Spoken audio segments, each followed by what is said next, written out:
ألم يأن للذين آمنوا أن تخشع قلوبهم لذكر الله وما نزل من الحق. الحمد لله رب العالمين وبه نستعين على أمور الدنيا والدين، وصلى الله وسلم على سيدنا محمد خاتم النبيين وآله وصحبه أجمعين، ولا حول ولا قوة إلا بالله العلي العظيم.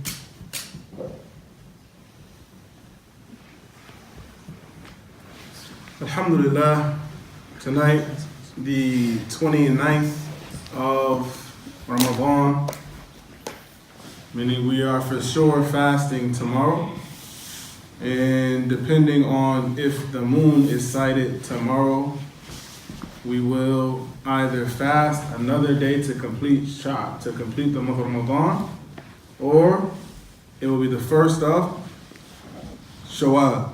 All of this is depending on if the moon is sighted. Depending on if the moon is sighted. There's a big benefit in understanding this. I'll tell you something as a small benefit just to remember that the ulama of the past, they say that every time people come up with a bid'ah, with an innovation in the deen, we lose a sunnah. Every time people try to worship Allah upon some type of bid'ah, whatever the bid'ah might be in ibadah, then we end up losing a sunnah. The principle in Islam is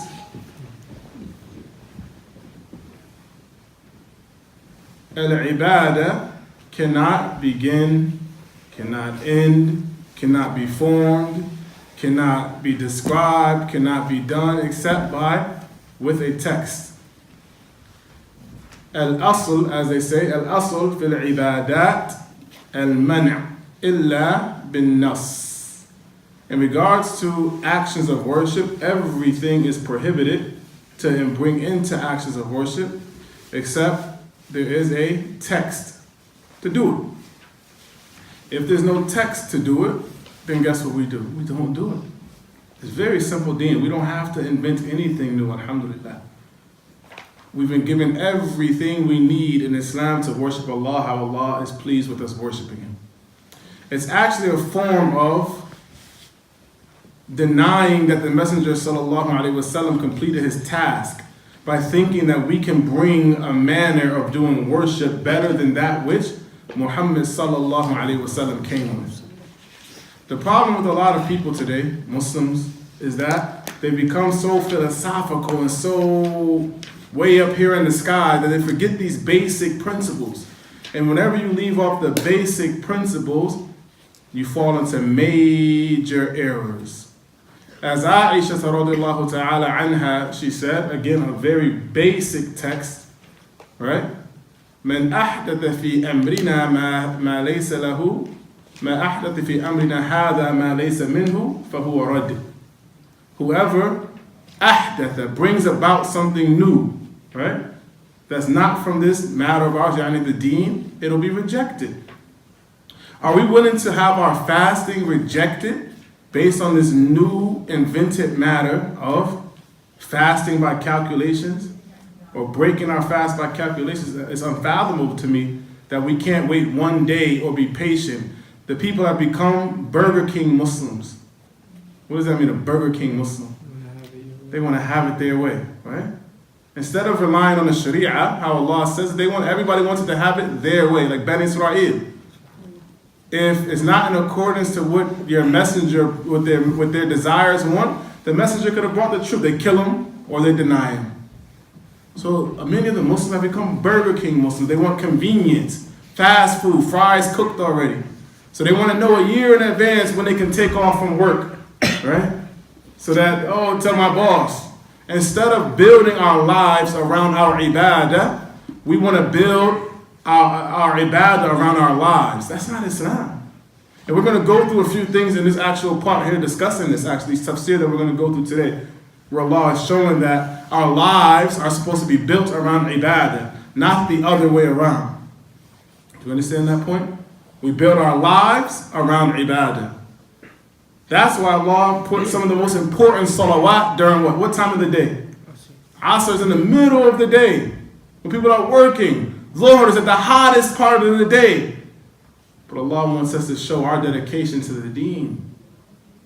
So we still got to come out and pray Zuhr, even though it's hot at that time. Right? You still got to come pray Asr, even though you might be working. So our lives are supposed to be built around the ibadah, not the other way around. As well, somebody might come and say, oh, but I'm just a follower. My masjid is breaking fast that day. I'm just going to follow them, right? The deen didn't leave them out. For the one who says he started it, the first hadith we have. Then we have the one who's just following. Then Aisha radiallahu ta'ala anha, she said what?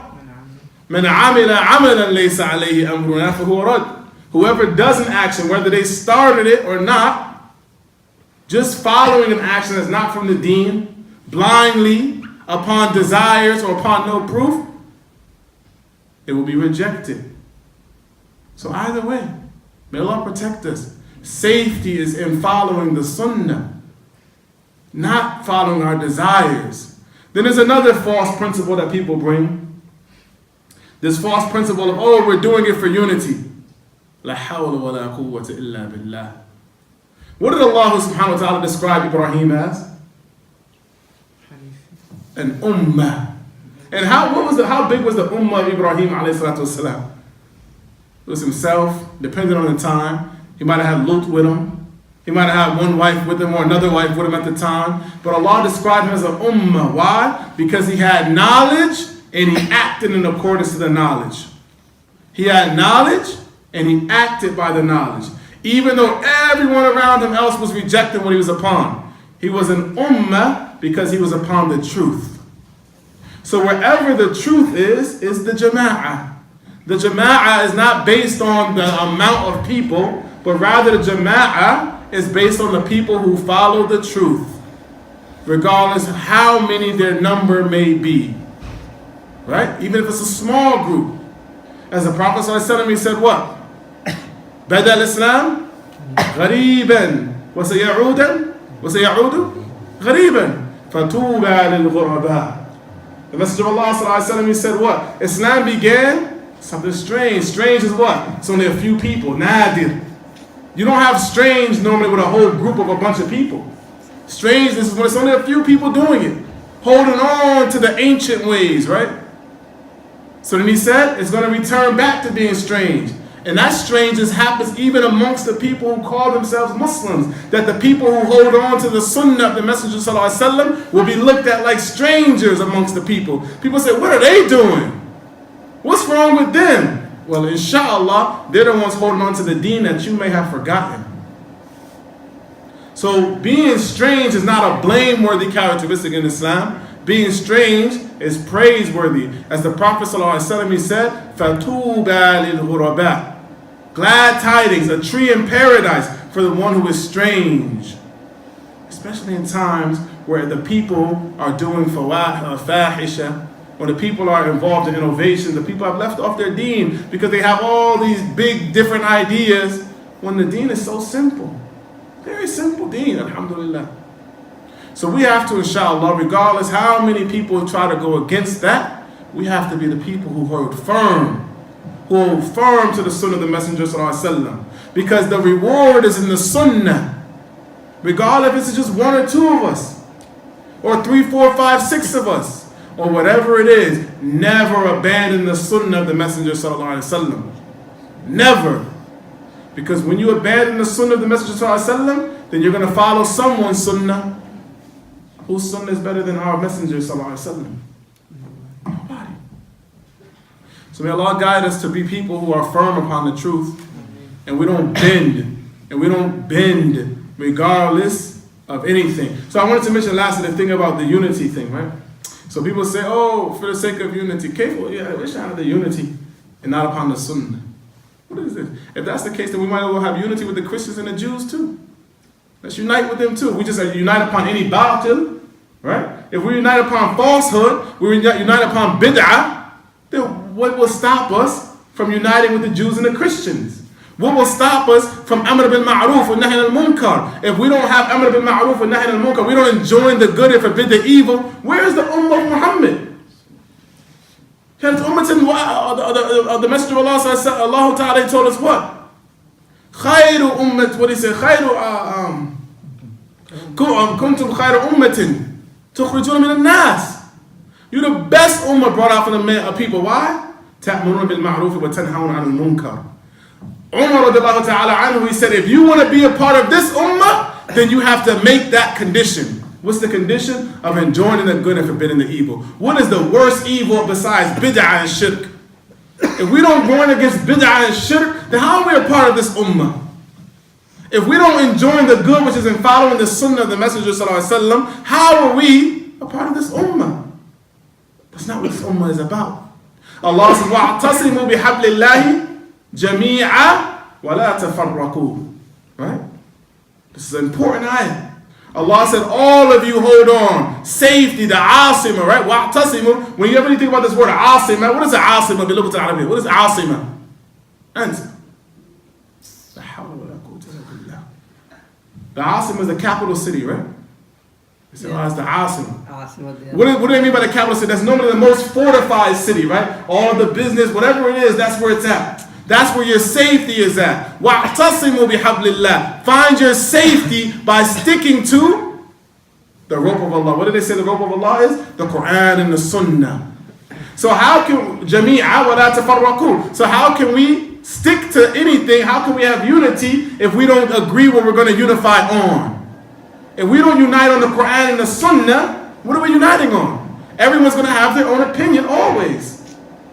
So we have been ordered by Allah not to just unify, but we've been ordered to unify on the Quran and the Sunnah. That's important. Because people scream unity, but there's no real unity if everybody's different. If everyone has their own opinion, where's the real unity? That's fake, it's an illusion, it's not true. So unity, barakallahu feekum, is based on Quran and Sunnah, and understanding that and sticking to the ancient ways. The ways of the Sahaba, those who lived Islam and saw it and fought blood, sweat, and tears. Their understanding of Islam is the deen. Not this other stuff that people are bringing now. Returning to the ways of the ancients, returning to the way of the Sahaba, that is the gharib, that's for the ghuraba, that's for the safety. That's where Allah subhanahu wa ta'ala is pleased with us to worship Him like this. That's why He chose them, for them to be examples for us. And that's why we were not chosen. Right? We weren't chosen to be in that era for a reason. They were chosen to be in that era so that we can follow them. Tayyib, so let's get to tafsir, inshallah. Tonight is an odd night, so we're going to stay here for a while, maybe. لا يكونوا كالذين أوتوا الكتاب من قبل فطال عليهم الأمد فقست قلوبهم وكثير منهم فاسقون.